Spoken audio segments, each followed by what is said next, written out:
Welcome into the Carolina Kitchen. Brenda Anders with Dogwood Crafters is here with us, and she is making something called lazy rice, and she says it's not really that lazy. That's why we're laughing. Well, it's always surprising to me how people can come up with the name of the recipes. So once I go through this, you can figure out yourself why it's called lazy rice. So the first thing you do is put 6 cloves of garlic in the bottom of your blender, and then a small onion.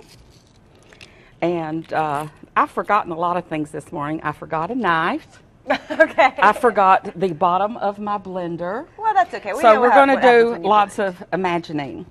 The first thing you do with your celery, of course, is take the strings off, because no one wants to have that in their mouth. And then you break that up and also put that in the blender. 2 sticks, stalks, whatever. And isn't it amazing how much strings there are? Then you add cream of mushroom soup,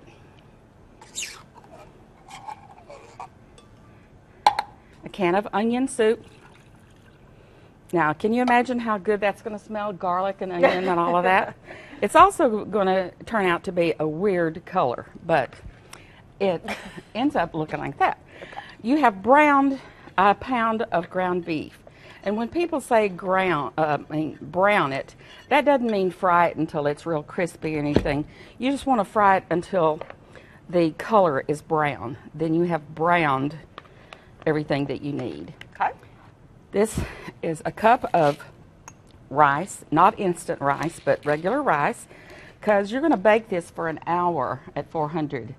And so the rice will be plenty done. So you just put the rice in there just like it is, not cooked at all. Just not cooked at all. Maybe that's the lazy part. It could be. Okay. And then I use fresh mushrooms. The recipe said you could use a can of mushrooms, but it's so easy. And always, even though it says pre-washed, wash your mushrooms. It doesn't take that long. And I leave mine in big chunks because there's bound to be somebody at the table who sneers at mushrooms. Like me. Like Bob Anders.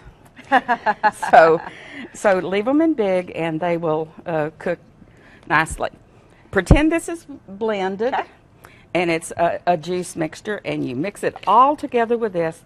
Pour it in a casserole. Bake it for an hour at 400 degrees. Now, this is what I found this morning when I took this out of the oven. I could hardly see any of the rice. So I would recommend that you double the rice and use, because that's what I did. I put some instant rice in it to make it look more like a rice dish, because it was just lost. So when you write in for the recipe, remember to use 2 cups of rice instead of 1. Okay. And it's a hearty dish. Yeah, it looks and like it it's smells good. That's good. And do not salt and pepper it, because your soup mixtures have so much soup in it. You do not need to salt and pepper this. Okay. Okay.